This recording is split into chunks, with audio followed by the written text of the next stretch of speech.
সবাইকে happy new year 2025।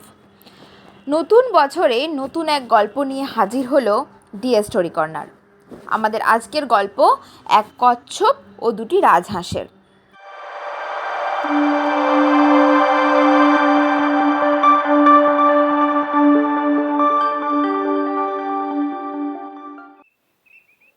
একসময় গভীর এক অরণ্যের পাশে ছিল বিশাল এক জলাশয়। পশু পাখিরা সেই জলাশয়ের ঠান্ডা ও পরিষ্কার জল পান করে তাদের তৃষ্ণা মেটাত। বহু বছর ধরে সেই জলাশয়ে বাস করছিল কম্বুগ্রীব নামে এক কচ্ছপ।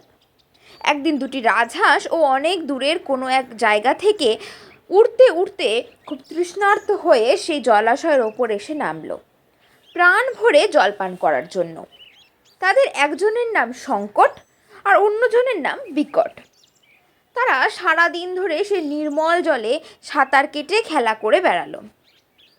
কম্বুগ্রীব তাদের দুজনকে মুক্ত আনন্দে সাঁতার কাটতে দেখে খুব কাছে এসে তাদের পরিচয় জানতে চাইল।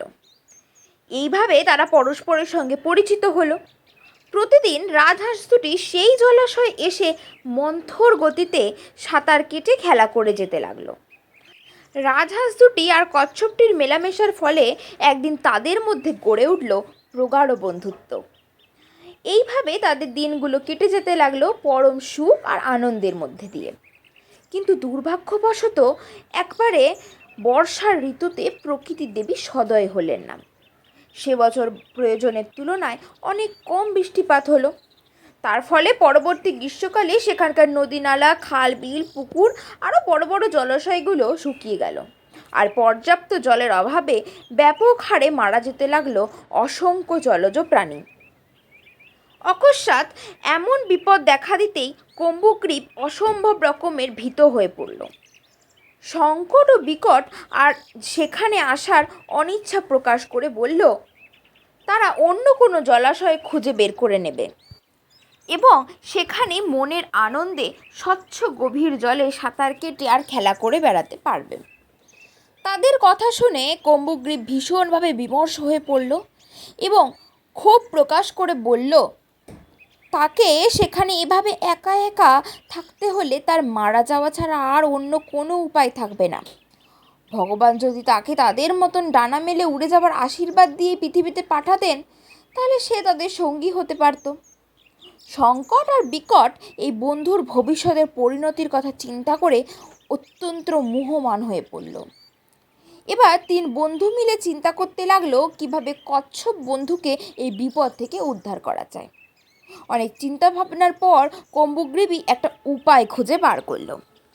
সে জানালো সে করবে কি, লাঠিটার মাঝখানটা কামড়ে ধরে থাকবে আর দুই বন্ধু লাঠির দুই প্রান্ত ঠোঁটের ফাঁকে চেপে ধরে তাকে নিয়ে উড়তে থাকবে। তাহলে আর কোনো সমস্যাই থাকবে না।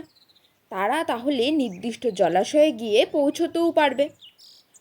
শঙ্কট ও বিকট তার বন্ধুর বুদ্ধির প্রশংসা করল, কিন্তু তারা তাকে সাবধান করে দিয়ে বলল যে যখন লাঠিটা কামড়ে ধরে থাকবে তখন যেন সে তার মুখটা বন্ধ রাখে আর কোনো কথা বলার চেষ্টা পর্যন্ত না করে, তাহলে সে উঁচু থেকে পড়ে মারা যাবে। কম্বুগ্রীব এক বাক্যে তাদের কথায় রাজি হয়ে গেল। এর মধ্যে শঙ্কট আর বিকট একটি জলাপূর্ণ সরোবর খুঁজে পাওয়ার চেষ্টা করতে লাগলো। অনেক দিন অক্লান্ত পরিশ্রমের পর শেষ পর্যন্ত যখন খুঁজে পেল আশানুরূপ হলো একটি সরোবর। এরপর তারা খোঁজ করতে করতে পেয়ে গেল একটা ছোট্ট লাঠি। সেটা নিয়ে তারা এলো কম্বুগ্রীবের কাছে। এরপর স্থির হলো তারা পরদিন সকালেই রওনা দেবে। তারা সমস্ত রাত্রি সুখে নিদ্রায় গেল এবং সকাল হতেই তারা নির্দিষ্ট গন্তব্যে উদ্দেশ্যে বেরিয়ে পড়ল। শঙ্কর আর বিকট তাদের বন্ধু কচ্ছপটিকে নিয়ে উড়ে যেতে যেতে একসময় তাদের যাওয়ার পথে পড়ল একটি গ্রাম। গ্রামের পথে অনেক লোকজন ঘোরাফেরা করছিল সে সময়।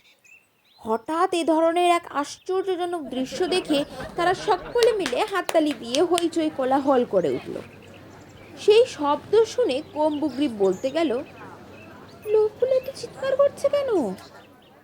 তৎক্ষণাৎ তার বন্ধ মুখ খুলে গেল এবং ঘুরতে ঘুরতে মাটিতে এসে আছড়ে পড়ল আর সঙ্গে সঙ্গে তার মৃত্যুও হলো।